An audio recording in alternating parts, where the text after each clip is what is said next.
Hi everyone, welcome to Emma, a true infidelity story. I'm excited to share a new story with you. Emma, I thought today would be like any other in our quaint little Ohio town, where life moves at the pace of a gentle stream, predictable and serene. Jack, my husband, had left for work, his scent still lingering in the air, a comforting reminder of our morning ritual. I was tending to our garden with Butch, our loyal Labrador retriever, by my side, his tail wagging with the simple joy of being near me. But as the sun dipped lower, casting long shadows across our home, an unsettling feeling crept over me like the first whisper of a storm. On a calm day, Jack returned his hands, eager to soothe away the day's tension with a massage. But something was amiss as his fingers worked their magic. My mind was elsewhere, haunted by a growing sense of unease. And then, in a moment that shattered our idyllic routine, Butch did something unthinkable. Something that would change everything. What happened next left me questioning the very foundation of our perfect life. And as I lay there, the scent of lavender oil mocking the peace it once promised, I wondered, could our love withstand the storm that was brewing? The year is 1889, and I, Carol, am living what anyone might call a perfect life in a small, picturesque town in Ohio. My husband, Jack, is a hardworking mechanic with a heart of gold, and we share our cozy home with our loyal Labrador retriever Butch. Our days are filled with a comforting routine. Jack leaves for work early, the scent of his aftershave lingering in the air, while I manage the household, tending to the garden. And Butch, ever my shadow, keeps me company with his playful antics. Our evenings are a sanctuary, a time when the world outside fades away, and it's just the three of us. Often after dinner, Jack would give me a massage, his strong hands working away the knots of the day, turning our bedroom into a haven of relaxation. It's a ritual that has become our little slice of heaven, a moment where time stands still, and all that matters is the warmth of his touch, the soft murmur of his voice, and the gentle snores of Butch curled up at the foot of the bed. But today something feels different. As Jack's hands knead away the day's stress, I find myself unusually tense, my mind wandering to the mundane tasks awaiting me. The grocery list, the laundry, the unending cycle of chores that seem to multiply with each passing day. Jack, ever perceptive, senses my distraction. You seem far away today. Love, he whispers, his breath warm against my ear. I manage a smile, just thinking about the never-ending to-do list. He chuckles softly, the sound comforting. Let me fetch some lavender oil, it'll help you relax. Jack leaves me lying on our bed, the soft afternoon light filtering through the curtains, casting a warm glow over the room. The bed feels like a cloud, the sheets cool against my skin. I close my eyes, trying to let go of the tension, but my mind refuses to settle. The sound of Jack's footsteps recede, and I'm left with a quiet hum of the house, the distant ticking of the clock in the living room, and the occasional rustle from Butch, who has now moved to lie beside me, his head resting on my stomach. What could possibly go wrong in such a serene setting? The question lingers in the air, almost as if the universe itself is waiting for the answer. The tranquility of the moment feels almost too perfect, like the calm before a storm. I try to shake off the unease, focusing instead on the anticipation of Jack's return, the warmth of his hands, and the soothing scent of lavender that will soon fill the room. But there's an undercurrent, a whisper of something not quite right. A feeling that today our routine might be disrupted. Maybe it's just the weight of the day, or perhaps it's something more, something lurking just beyond the edge of my consciousness. The door creaks slightly as Jack returns, the bottle of lavender oil in hand, his smile reassuring. This should do the trick, he says, his voice calm to my restless thoughts as he resumes the massage. The oil's fragrance envelopes us, and I try to surrender to the moment, to the safety and love of our little world. But the tension doesn't fully dissipate. It lingers like a shadow, a silent reminder that even in paradise there can be serpents. Jack's touch, though, is magic, his fingers tracing patterns over my skin, coaxing the muscles to release their hold. I feel myself beginning to drift, the warmth of the room, the scent of lavender, and the steady rhythm of his touch, pulling me into a state of near tranquility. Yet as I lay there, the peace is fragile, as if at any moment the world might shift, and the serenity we've built could be shattered. But for now I let myself be carried away by the sensation, by the love and care in each of Jack's movements, hoping that whatever might come, We'll face it together as we always have. As Jack's hands continue their rhythmic dance on my skin, the lavender oil scent fills the air, soothing my senses. We chat about our day, the usual small talk that fills the silence between us. He tells me about the stubborn engine he wrestled with at the shop, and I share the mundane yet oddly comforting details of my day. The garden, the laundry, and the endless list of chores. You know, I think I might have found a new way to fix that old Ford. Jack says, his voice a gentle murmur, but I'll need to check with my brother. He's always had a knack for these things. I nod, feeling the tension slowly seep away under his touch. That sounds like a plan. I reply, my voice soft, almost lost in the tranquility of the moment. Jack's hands pause, and he looks at me with that familiar loving gaze. I need to make a quick call to him. Actually, he's been having some car trouble himself. I promise it'll be brief. I smile, understanding the bond between brothers. The unspoken pact to help each other out. Of course, go ahead. I'll be right here. He gives my shoulder a gentle squeeze before he stands his warmth, leaving a void beside me. The room feels cooler without him, the silence more pronounced. I close my eyes, trying to hold on to the relaxation, but the tranquility is soon interrupted by the sound of Butch's nails clicking on the hardwood floor. Butch, our ever-loyal companion, has always been a part of our family, but today his presence feels oddly intrusive. I hear him approach the bed, his tail wagging, and I smile, expecting his usual affectionate nudge. But what happens next is something I could never have anticipated. The bed dips slightly as Butch jumps up, his weight, familiar yet unexpected. I feel his breath, warm and slightly damp on my face. Instead of the gentle nudge, there's a sudden, sharp pain as his teeth clamp down on my ear. I gasp, my eyes flying open, shock and pain mingling in a confusing rush. Butch. I cry out, my voice, a mix of surprise and pain. He releases me immediately, his airs flattening in what looks like confusion or perhaps guilt. I sit up, my hand, instinctively going to my ear. Feeling the warmth of blood trickling down, my heart races, not just from the pain, but from the sheer unexpected of the act. Butch, who has never shown aggression, looks at me with those big brown eyes, his tail now still, his body tense. What's gotten into you? I whisper, more to myself than to him, trying to make sense of what just happened.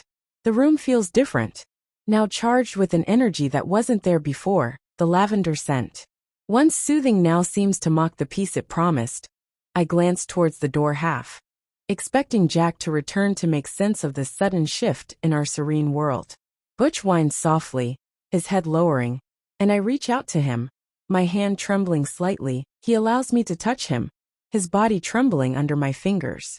It's clear he's as shocked by his actions as I am. I lay back down, my mind racing. Was it something I did? Did I accidentally hurt him earlier? Or is there something else? Something more sinister at play? The questions swirl in my mind, each more unsettling than the last. The tranquility of our bedroom, once a sanctuary, now feels like a stage set for an unfolding drama. I close my eyes again, trying to regain some semblance of calm, but the pain in my ear throbs, a constant reminder of the breach in our peaceful routine. As I wait for Jack to return, the silence of the house seems to grow, filled with an unspoken tension. What could have prompted such behavior from Butch? And what might this mean for the rest of our evening? Our lives? The anticipation of Jack's return, once comforting, now carries with it a sense of urgency. I need him here, not just for the physical comfort, but for the emotional support to navigate this sudden, jarring change in our otherwise predictable life. But for now, I lay there, the lavender oil scent still lingering, a stark contrast to the unease that now fills the room, waiting, hoping that when Jack comes back he'll have answers, or at least a way to restore the peace that was so abruptly shattered. As I lay there, half dozing, the lavender oil scent still lingering in the air, I feel the bed shift under Butch's weight. His presence is comforting, a familiar warmth against my side. But today something is different. Instead of his usual playful nudge, or a gentle paw on my arm, Butch does something entirely unexpected. His behavior shifts from playful to something primal, something I can't comprehend. He jumps onto the bed with a force that startled me, and before I can react, he's on top of me. His actions are aggressive, uncharacteristic, and I'm caught off guard. Panic sets in as I try to push him away, but his strength is overwhelming. In my state of shock and confusion, I find myself unable to react quickly enough. The situation escalates beyond my control, and in a moment of sheer horror, I realize what has happened. Butch, our loyal companion, has violated me in a way that's so bizarre, so against nature, that I'm left in a state of disbelief. My mind races trying to make sense of this nightmare. How could this happen? How could our gentle, loving, cute dog behave in such a manner? The room, once a sanctuary, now feels like a trap. The lavender scent meant to soothe now mocks the peace it promised. I'm alone with this confusion, this violation, and the weight of Butch's body still pressing down on me. I managed to push him off, my hands trembling, my heart pounding in my C********T. Butch looks at me, his eyes wide, his tail no longer wagging. He seems as shocked by his actions as I am. I sit up, pulling the sheet around me, feeling exposed and violated in a way I never imagined possible. The pain in my ear from his earlier bite is nothing compared to the turmoil inside me. Now tears well up in my eyes, not just from the physical pain, but from the betrayal, the confusion. How could I ever explain this to Jack? The thought alone sends a wave of nausea through me. I glance at the door, hoping for Jack's return, for his comforting presence to make sense of this chaos. But the silence of the house is deafening, and I'm left alone with my thoughts, with Butch, who now whimpers softly at the foot of the bed. I try to calm my breathing, to think rationally. Was it something I did? Did I accidentally hurt him earlier? Or is there something else? Something more sinister play? The questions swirl in my mind, each more unsettling than the last. The tranquility of our bedroom, once a haven, now feels like the setting for an unfolding drama, a scene I never wanted to be part of. I close my eyes, trying to regain some semblance of calm, but the throbbing in my ear and the violation I just experienced keep me tethered to this harsh reality. As I wait for Jack, the silence grows, filled with an unspoken tension. What could have prompted such behavior from Butch? And what might this mean for the rest of our evening, our lives? The anticipation of Jack's return, once comforting, now carries with it a sense of urgency. I need him here, not just for the physical comfort, but for the emotional support to navigate this sudden, jarring change in our otherwise predictable life. But for now I lay there, the lavender oil scent still lingering, a stark contrast to the unease that now fills the room, waiting, hoping that when Jack comes back he'll have answers, or at least a way to restore the peace that was so abruptly shattered. The weight of what just happened presses down on me, heavier than Butch's body ever could, leaving me to wonder how we could ever return to the life we knew just moments ago. The aftermath leaves me in a state of shock. I manage to push Butch off and sit up, my mind racing with a million thoughts. How could this have happened? What does this mean for our family? For my relationship with Jack? The room feels suffocating, the once comforting scent of lavender now nauseating. I hear Jack's footsteps returning, and my heart pounds in my C********T. I quickly straighten my clothes, trying to compose myself. Jack enters, oblivious to the turmoil within me, and resumes the massage, asking if I'm feeling better. I noted my voice caught in my throat, unable to form words. The touch of his hands, once a source of comfort, now feels like a stark reminder of what just transpired. I want to tell him, to share the horror of what happened, but the words won't come. Instead I lay there, my body tense, my mind a whirlwind of confusion and fear. Jack's voice breaks through my thoughts. You're still so tense. Carol, what's wrong? His concern is palpable, his hands pausing on my back, waiting for an explanation. I swallow hard, the lump in my throat, making it difficult to speak. It's nothing, just a bit of a headache.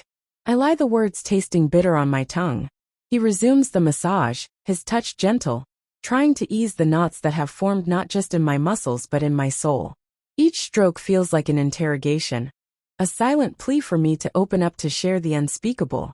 The room is silent except for the soft sounds of his hands moving over my skin, the occasional rustle of the sheets, and the distant ticking of the clock. I close my eyes, trying to find solace in the darkness behind my lids. But all I see is Butch's bewildered eyes, his tail no longer wagging, his body tense with guilt or confusion. Jack's voice is a whisper. You know, you can tell me anything, right? ISPI. How do I tell him that our beloved cute dog, our family member, has crossed a line that should never be crossed? How do I explain the violation, the sense of betrayal not just from Butch, but from the universe itself? The massage continues, and with each passing second, the weight of my silence grows heavier. I feel like I'm betraying Jack by not speaking up, by not sharing this burden. But the fear of his reaction, of what this might do to us, keeps me mute. As Jack works on my shoulders, I try to focus on the sensation, on the warmth of his touch. But my mind keeps drifting back to Butch, to the shock and the pain, both physical and emotional. The room feels like it's closing in, the walls, whispering the secrets I'm keeping. Jack's hands pause again, and he leans down to kiss my temple. I love you, Carol. Whatever it is, we'll face it together. He murmurs, his breath warm against my skin. His words, meant to comfort, only deepen the ache in my heart. I want to believe him, to trust that we can weather any storm. But this feels like a storm, too wild, too unpredictable. I manage a weak smile, my eyes still closed, hiding the turmoil within. I know, Jack, I love you too. I whisper back, the words feeling hollow, a stark contrast to the turmoil inside. The massage ends and Jack helps me sit up, his hands lingering on my arms, offering support. I look at him, really look at him, seeing the love and concern etched in his features. Will I ever find the courage to tell him? The question hangs in the air, as heavy as the scent of lavender that now seems to mock the peace it once promised.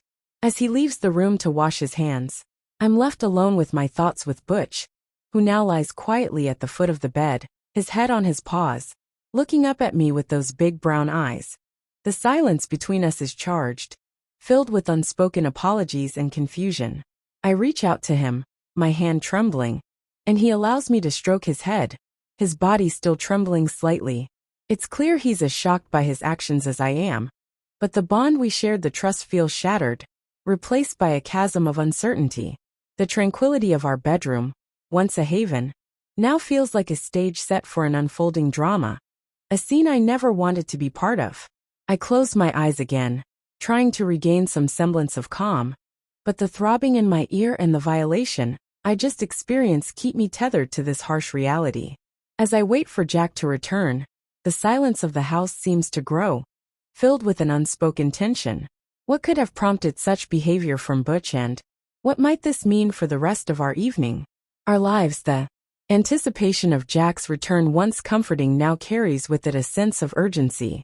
I need him here, not just for the physical comfort, but for the emotional support to navigate this sudden, jarring change in our otherwise predictable life. But for now I lay there, the lavender oil scent still lingering, a stark contrast to the unease that now fills the room, waiting, hoping that when Jack comes back he'll have answers, or at least a way to restore the peace that was so abruptly shattered. The weight of what just happened presses down on me, heavier than Butch's body ever could, leaving me to wonder how we could ever return to the life we knew just moments ago. The next few days are a blur. I'm distant, unable to look at Butch without feeling a mix of fear, guilt, and confusion. Every time I see him, my mind flashes back to that moment, that violation that feels like a stain on our once perfect life. Jack notices my change in behavior, but attributes it to stress or perhaps a minor illness.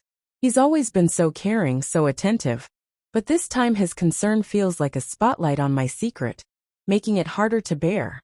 One evening, as we sit for dinner, the silence between us is heavy, filled with unspoken words. Jack breaks it with a suggestion, his voice gentle. I've been thinking, maybe Butch needs more exercise. He seems a bit restless lately. The conversation spirals in my mind. I see an opening, a chance to confess, but the words won't come. Instead I agree, suggesting we take Butch for longer walks, hoping it might somehow rectify the situation, or at least give me time to process what happened.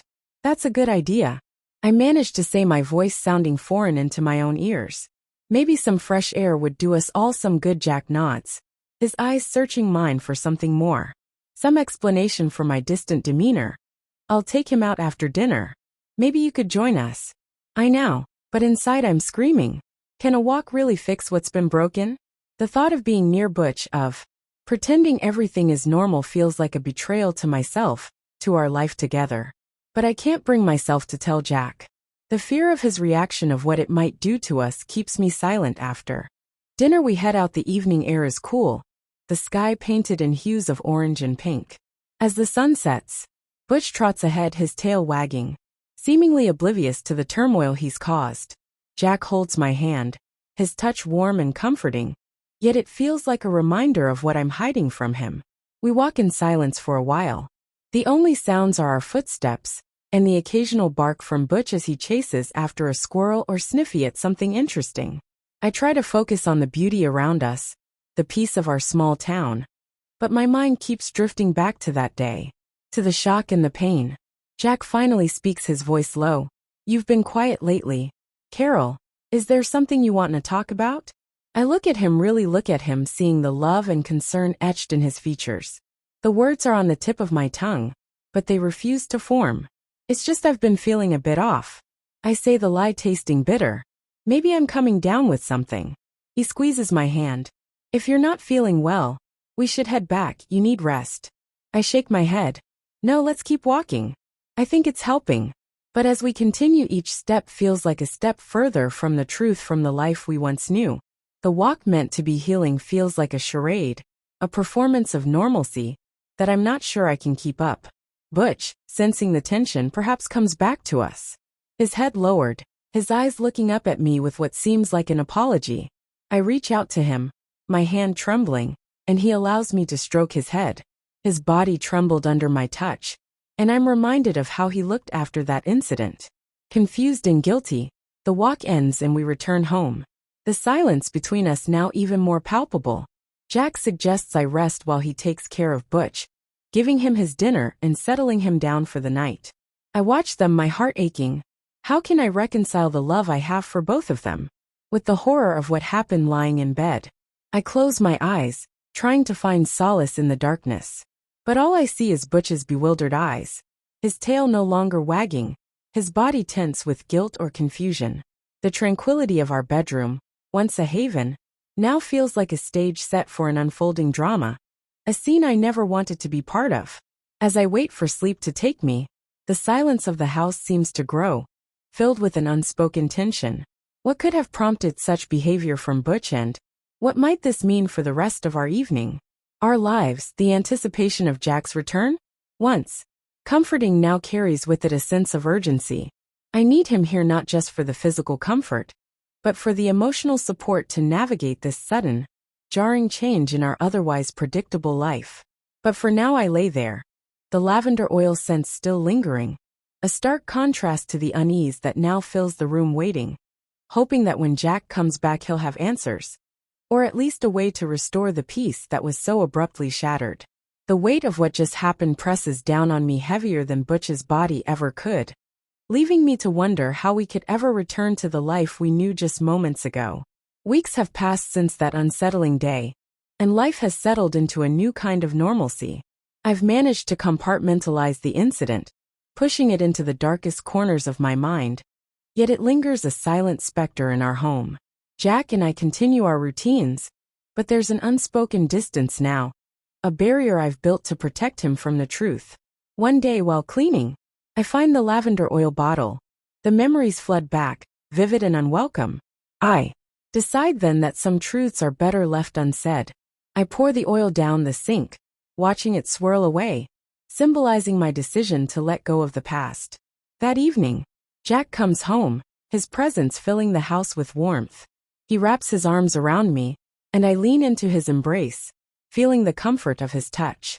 I know I've made my choice. Our life together, though altered, will continue. We'll keep our secrets, our silent agreements, and perhaps in time find peace in the unspoken. But as I stand there enveloped in his arms, a question haunts me. Will the truth ever truly be buried? Or will it find a way to surface? Days turn into weeks and the routine of our life resumes, albeit with a subtle shift.